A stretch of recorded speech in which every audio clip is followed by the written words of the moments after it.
আমার কিভাবে মারছে তারা? আমি যদি একটু অন্যায় করতাম, এগুলো যদি একটু আমার লাঠি আস নাই, লাঠিটা আমি নিচ্ছি। আমি কেন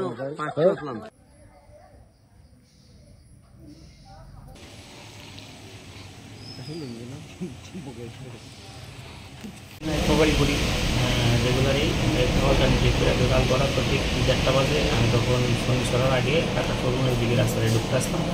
তো তখন এখানে রাস্তার মধ্যে একটা গাড়ি ভেসে আসতো, গাড়ির ড্রাইভারের সঙ্গে কথা বলতে আসছি। এমন সময় একটা বাইক আইসে, বাইকটা আটকাইছি, আটকে জিজ্ঞেস করছি হ্যাঁ মানে একবার হোটেল থেকে আইসে একবার শনি সরা। তারপরে তারা করছি কোনো একটা ডকুমেন্টস আছে, এগুলো ডকুমেন্টস দেখাইতে না।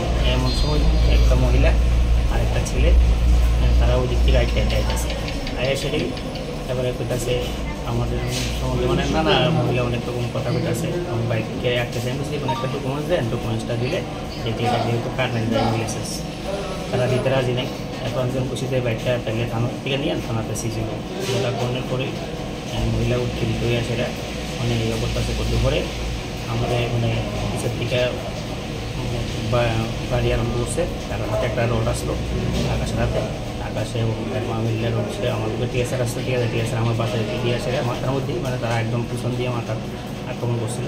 তখন বাসায় টিকে হাতে দুজন টিএসআরও ব্যথা হয়েছে। আর আমি তো প্রচণ্ড সঙ্গে সঙ্গে আমি মাটিতে উঠিয়ে করি। তারপরে আসলো অনেক লোক আইসে এসে আমার বাসিটা নিয়ে গেছে। তো তাদের বিরুদ্ধে কোনো মামলা দিচ্ছে? হ্যাঁ, তাদের বিরুদ্ধে মামলা হয়েছে।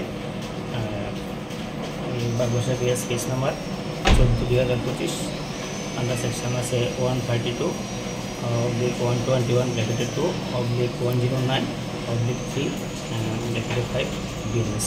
কয়জনকে আটক করেছেন? দুজনকে আটক করা হয়েছে। একজনের নাম আকাশ দাস আর একজনের নাম অপর্ণা দাস। তাদের বাড়ি পরবর্তী সময় জানতে হচ্ছে তারা আকাশ নামে একটা জায়গাতে ব্যবসা করে, মহিলা মানে অনেক রাত্রিবেলেই মহিলা গাড়ি করে। হ্যাঁ, পরবর্তী সময় এলাকাতে জানতে পারছি মহিলা একটা মানে দুঃস্থভুক্তির লোক ঘোরাঘুরি করে।